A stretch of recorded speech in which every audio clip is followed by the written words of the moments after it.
जीवे सब कैद जीवे आसमानी तारे ने राजा फरूक अदनों सब गरीब प्यारे ने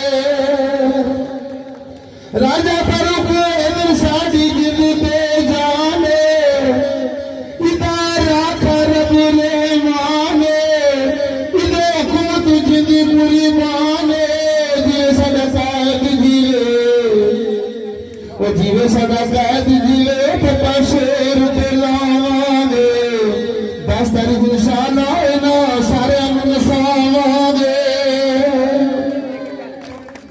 अल्लाह सोना करीम को वासी इंशाअल्लाह जो से साहब अल्लाह सोना करीम को वासी वेला ये जल्दी मिले आसी जब दोबारा जल्दी से मौला वजीर बनासी जीवे सारा शेर जीवे सारा कैद जीवे आसमानी तारे ने कैद सारे नो सब गरीब प्यारे ने। शुक्रिया। पूरा नाम लिखते हैं, नाम जुड़ते हैं और सारी जिंदगी हमने जिसकी सपोर्ट की है सामने आकर की है, चुप कर कभी सपोर्ट नहीं की।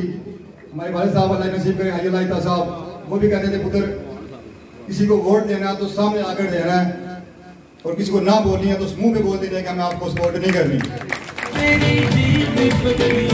और मैं खुल कर कह देना चाहता हूँ कि इंशाअल्लाह इस बार हम चौधरी साहब को MLA बना कर काम लेंगे।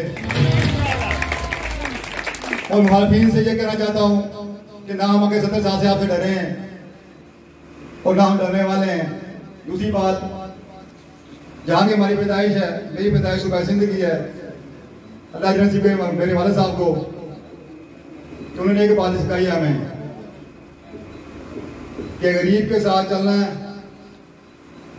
और जो खुद को मेरा मतलब है कि जो जालिम है उनके खिलाफ हमेशा आपने आवाज़ उठानी है और हमेशा गरीबों का मुश्किलों का ख्याल रखना है। इसकी वजह से मैं लास्ट टाइम भी इलेक्शन में आया और मैंने ये सोचा कि हुक्मरान कहते हैं कि हम हुक्मरान जो कि खराब है, तो मैं सोचता हूँ कि हमारी आवाम के कुछ कसूर होते हैं। चौधरी बिलावल तेरे जान निसार बेशुमार चौधरी बिलावल तेरे जान निसार। उसके अलावा ना तो हमें कुछ दिखा सकता है और ना हमें कोई बिठा सकता है।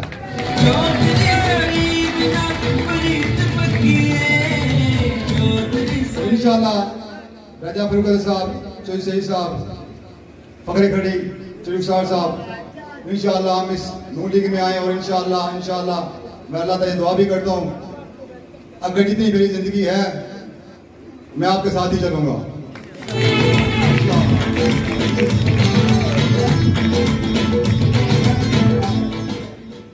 इसी के साथ इजाजत चाहता हूँ। अस्सलाम वालेकुम। का मकसद तब था कि मजा तब था कि अगर वो वज़ीर आज़म बन जाता तो ज़ाहिर है टक्कर बनने वाली बात थी। आप लोगों ने हमारा डबल साथ देना है कि इनकी किसी बात में या गुंडागर्दी में नहीं आना, क्योंकि कोई छोटी मोटी लालच किसी भी वजह से आप लोगों ने अभी इन लोगों को वोट नहीं देना। तो सही साहब को वोट देकर कामयाब करना है।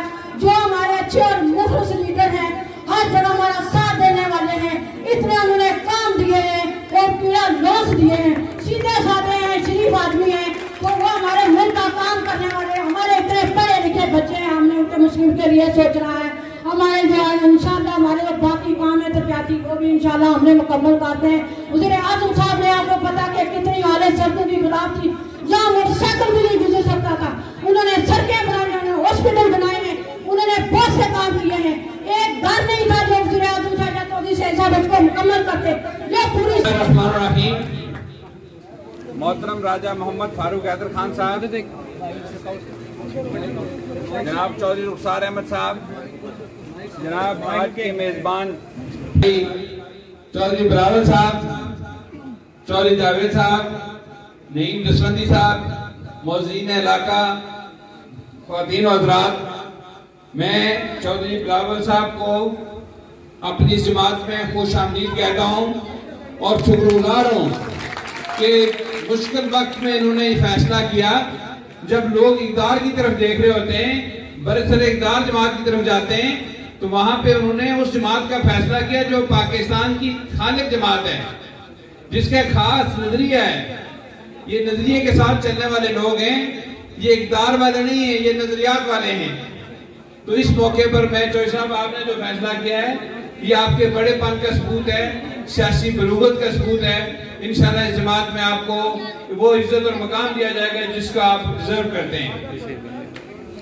मैं आज एहलियान मीरपुर आप लोगों से और बिलखुसूस जो इस सेक्टर के रहने वाले हैं, मैं आपसे ये गुजारिश करना चाहता हूँ कि मैंने शहर की बिला तखसीस खिदमत की है।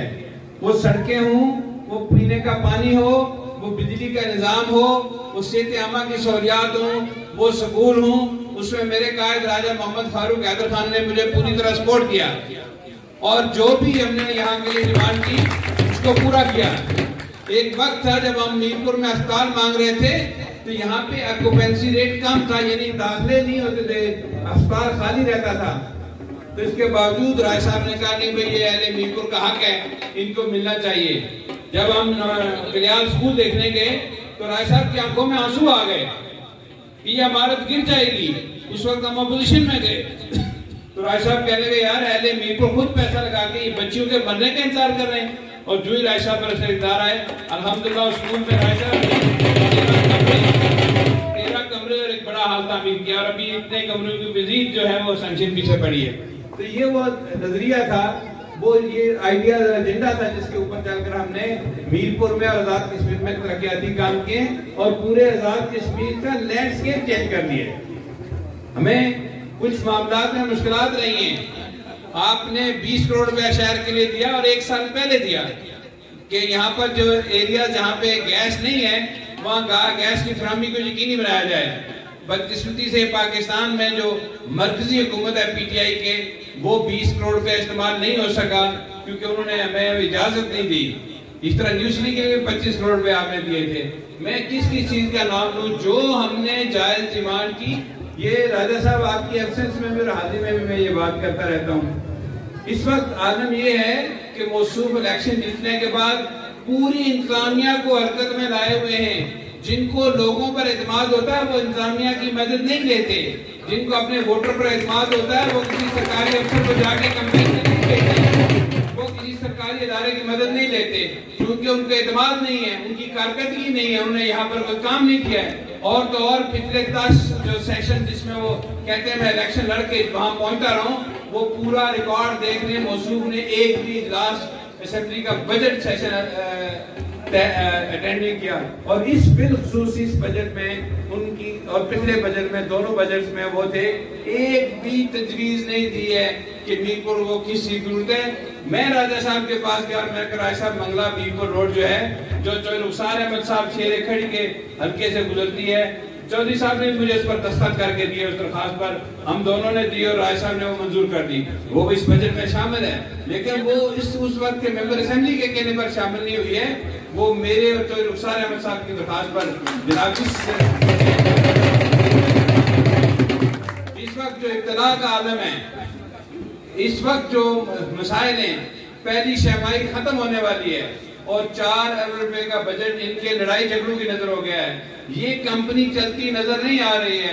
आज मियां शहबाज शरीफ साहब से मुलाकात हुई राजा साहब की और उनका खिताब भी आपने सुना होगा कि उन्होंने कारकुनों को तैयारी के लिए हुक्म दिया है। वहाँ परेशानी का ये आलम है कि कंटोनमेंट बोर्ड के इलेक्शन हुए हैं, वहाँ पाकिस्तान मुस्लिम लीग नून ने पंजाब के अंदर स्वीप किया है जो उनके ख्वाबों ख्याल में नहीं। और आज इसकी वजह से जो है ये उनको जो ड्रोन ख्वाब आ रहे हैं और उसके लिए इलेक्ट्रॉनिक वोटिंग मशीन की बातें कर रहे हैं और इलेक्शन लूटने की तैयारी करें। इंशाअल्लाह मियां नवाज शरीफ के उस वादे के मुताबिक वोट की इज्जत के लिए पहरा देंगे और किसी नहीं देंगे। मैं आपका इस मरहले पर शुक्रगुजार हूँ कि आपने इस बड़ी तादाद में यहाँ के, मैं अपनी बहनों का बिलखुसूस शुक्रगुजार हूँ। मैं बहन जो मेरी पीछे नारे लगा रही है इशरत साहिबा का, बाकी बहनों का बहुत शुक्रगुजार हूँ कि वो यहाँ रात के इस तरह शुक्रगुजार हूँ कि वो यहाँ तशरीफ लाए और इस जलसे का आना है। मैं आप सबको यकीन दिलाता हूँ कि इंशाल्लाह ये इलेक्शन जो है हम जीतेंगे और इसी के नजर से हम मैदान में उतरे और इंशाल्लाह जिस तरह हमें ज़राई मिल रही है, जिस तरह लोग मीरपुर के लोग चाहते हैं, एक काम करना अपने जो हम नहीं कर सके। हमारा 22,000 वोट था अल्हम्दुलिल्लाह, और हमें हमारा वोटर शिद्दत, गर्मी की शिद्दत और ऐसा बदमाशी जो थी उसकी वजह से हमारा वोटर शरीक है वो नहीं निकला। इस दफा हमने उस वोटर को निकालना है, लोगों को इत्मीनान देना है कि हम उनके साथ खड़े हैं, सारे वोट कास्ट कराएंगे और इंशाल्लाह जीत हमारा मुकद्दर होगी। आप सबको बहुत बहुत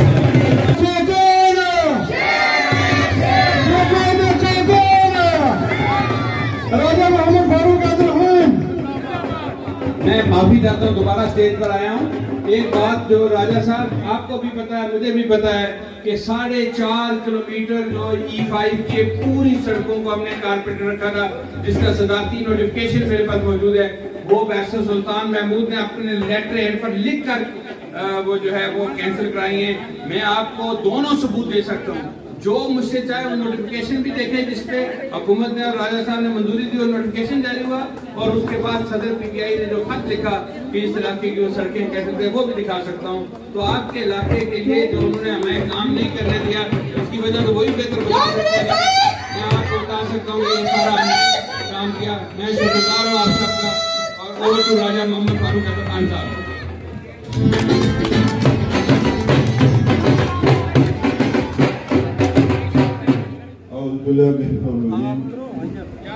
थोड़ी सारी जगह दें पीछे जनाब चौधरी मोहम्मद सईद साहब उम्मीदवार तरनसार सिंह की हल्का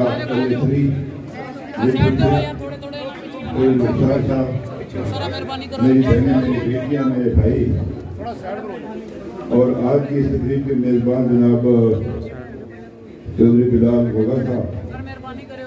मैं सबसे पहले तो आपका शुक्रगुजार हूँ, आपने उससे अपनी हिमायत यकीन भी दिलाया, आप शामिल भी हुए, और मुझे उम्मीद है इंशाअल्लाह ताला कि आपकी शमूलियत से नून लीग को एक मुतहरक जो है, एक रहनुमा की जो है वो सहूलत भी उसको हासिल हुई, और इंशाअल्लाह ताला आपके साथ मिलकर जो है बाकी मामला को तय करेंगे, जिसका आपने भी अपनी तकरीर में तस्करा जो यूसुफ साहब ने अपने जो सही साहब ने।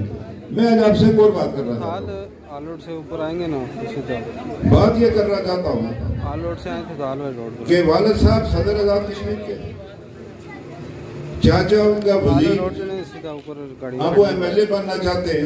ये क्या एक ही घर में आप सब तकसीम करेंगे? क्या PTI में कोई और अहल उम्मीदवार नहीं था कि जिसको टिकट दिया जाता? यानी ये क्या, किस तरह की सियासत है ये? और मेरी ये बात याद रखें, ये जो इजारादारियां हैं, ये सियासी जमातों की मौत होती है, सियासी कारकुनों की मौत होती है। ये कोई अच्छे लोग नहीं है। कल जिला कचहरी, थाने, आगे पीछे मसले होंगे, आप इनके हवाले करना चाहते हैं? तो आपको ख्याल है अपना इस पुरअमन शहर को तबाह करना चाहते हैं मीरपुर में लोग? ये मैं आपसे गुजारिश कर रहा हूँ गोगा साहब, आपकी इंशाल्लाह मैं आपके पीछे क्या आपके आगे खड़ा रहूंगा इंशाल्लाह ताला। इसलिए मैं समझता हूँ कि जरूरी है कि सियासी इजारादारी कायम ना होने दें। और जो शहीद मैं दावे से कहता हूँ कि इसके मुकाबले में न PTI के पास कोई उम्मीदवार है, न पीपल्स पार्टी के पास कोई उम्मीदवार है। इसने आपकी खिदमत की है। ये रोज मुझसे लड़ता झगड़ता रहता था, जब इसको उन्होंने एक जालिमाना फैसले से इसको आपकी नुमाइंदगी के हक से महरूम किया, उसको भी मेरे पास आकर आप ही की नुमाइंदगी करता रहा। जो सही अपना कोई सा मसला मेरे सामने बयान नहीं, मुझे नहीं कहा, मैं इसके बाद की गवाही देता हूँ आपसे। ऐसे लोगों को मुंतखब करें जो लोगों के काम आए, ना कि अपना घर भरना शुरू कर दे। और एक और बात आपको बताना चाहूँ जो साहब, इस बजट में बाकी चीजें छोड़कर मीरपुर की दीगर 60 करोड़ रुपया मीरपुर शहर के लिए। कितना? 60 करोड़ रुपया इन्होंने दांत तेज किए हुए 60 करोड़ रुपए। ये आपकी जिम्मेदारी है। मैंने बड़ी मेहनत की आपके लिए, जो शहीद ने बड़ी मेहनत की है। बखुदा आपसे कहता हूँ, ये रुठुआ रहम का ब्रिज को 50 फीट के कर चुका होगी। हुकूमत पाकिस्तान की जिम्मेदारी तुरंत पूरी नहीं की, और इस हुकूमत ने कहा कि ये क्रेडिट मुस्लिम लीग की हुकूमत को न जाए, इस मामले को लटकाते रहे। ये गैस का मसला इसी तरह है मीरपुर शहर में भी, और हमने अपने तो अपने पैसे गवर्नमेंट ऑर्गेनाइजेशन अपने पैसे दिए, अलग पैसे उन्होंने देने थे, ये जिम्मेदारी उनकी थी। ये इस हवाले से अपना जो था ये वो जो जब ये अपरेजिंग हुई थी इसकी इनकी जिम्मेदारी थी, बहुत पैसे दिए हमने। लेकिन यही जाकर जो साहब आज सदर बन के जो उनका बेटा इलेक्शन लड़ रहा है, यही इसको पोस्टपोन करवाते रहे। और ये जो आपने बात की मुझे इसका इल्म नहीं था, हमने तो स्टे ऑर्डर के लिए दी हुई दरख्वास्तें आप ही थे, और इनमें सारा ये जो इसको सारे को तकसीम इधर करना चाहते हैं। जो मैं आपसे गुजारिश करना चाहता हूँ मेरे, मैं अपने बहनों से भाइयों बेटों से कहना चाहता हूँ कि सियासत में तवाज़ुन कायम रखें। हमने खिदमत की आपकी, 50 करोड़ रुपया इजाफी दिया था वाटर सप्लाई के लिए, उससे हटकर घर राजा हुरूर के अंदर तेरे जान निसार। देखो देखो कौन आया, देखो देखो कौन आया। आपको याद है जब मैं हम खुद में तो पानी का क्या प्रॉब्लम है, पानी है ना आपके पास, इसी 50 करोड़ रुपए की वजह से। ये किधर थे पहले, पीपल्स पार्टी कहाँ थी? और ये लोग ये पीटीआई वाले पीपल्स पार्टी का हिस्सा थे। सुल्तान महमूद साहब पीपल्स पार्टी के वो मुतवक्का उम्मीदवार थे वज़ारत उज़्मा के, अरशद साहब भी उनके थे, पीपल्स पार्टी में थे ना सारे लोग। ये तो बाद में ये कहीं की ईंट कहीं के रोड़ा भानुमती ने कुब्बा जोड़ा, ये जो पीटीआई बनी ये तो बाद में बनी है। ये सारे पीपल्स पार्टी में थे, सारे हुकूमत का हिस्सा थे। उसमें तो वज़ीर आज़म बनना चाहते थे, लेकिन ये है कि वो आपके लिए नहीं करना चाहते। ये कोई जमात है पीटीआई? वो एक और आदमी है, वो जो सीनियर वजीर है, ये आपने देखा ना, ये क्रिकेट में कहते हैं फ्रेंचाइज बिक गई, फलानी फ्रेंचाइज, ये पीटीआई की फ्रेंचाइज उसे खरीद ली, सदर बन गया। खुदा के बंदों कोई किरदार कोई सियासत के अंदर आपका कोई मुकाम है, कोई आपने कोई मेहनत की है, इसलिए मैं आपसे कहना चाहता हूँ मैं यहीं पर हूँ इंशाअल्लाह ताला। मैं आपको बताऊँ गुंडा करनी जो करेगा हम उसकी टांगे तोड़ देंगे, मेरी बात है।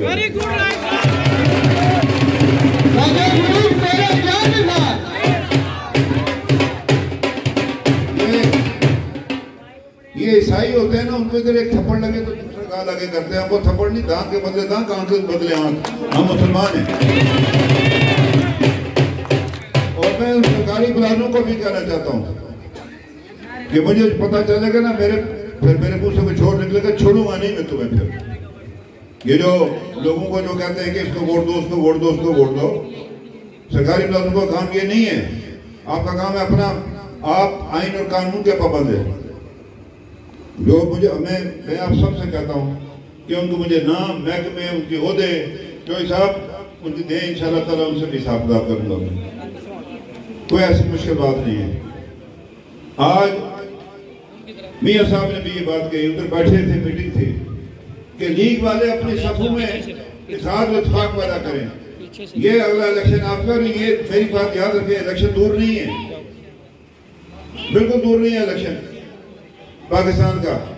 और बाद में आप आए, कोई आपको पता नहीं किस मतलब है उधर से मिलेगा, कोई कहां से मिलेगा, ये खशोखशा की तरफ आ जाएंगे।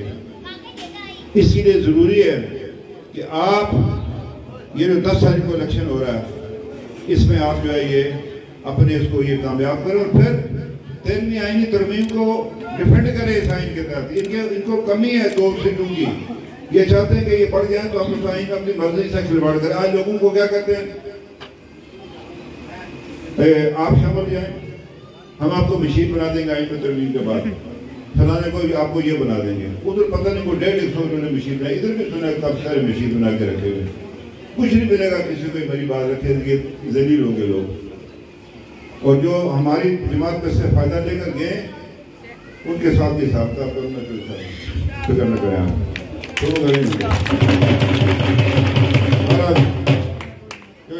आपका शुक्रगुजार उनके आगे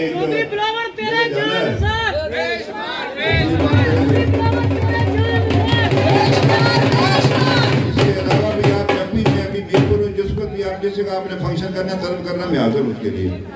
शुक्रिया जी आपका। दे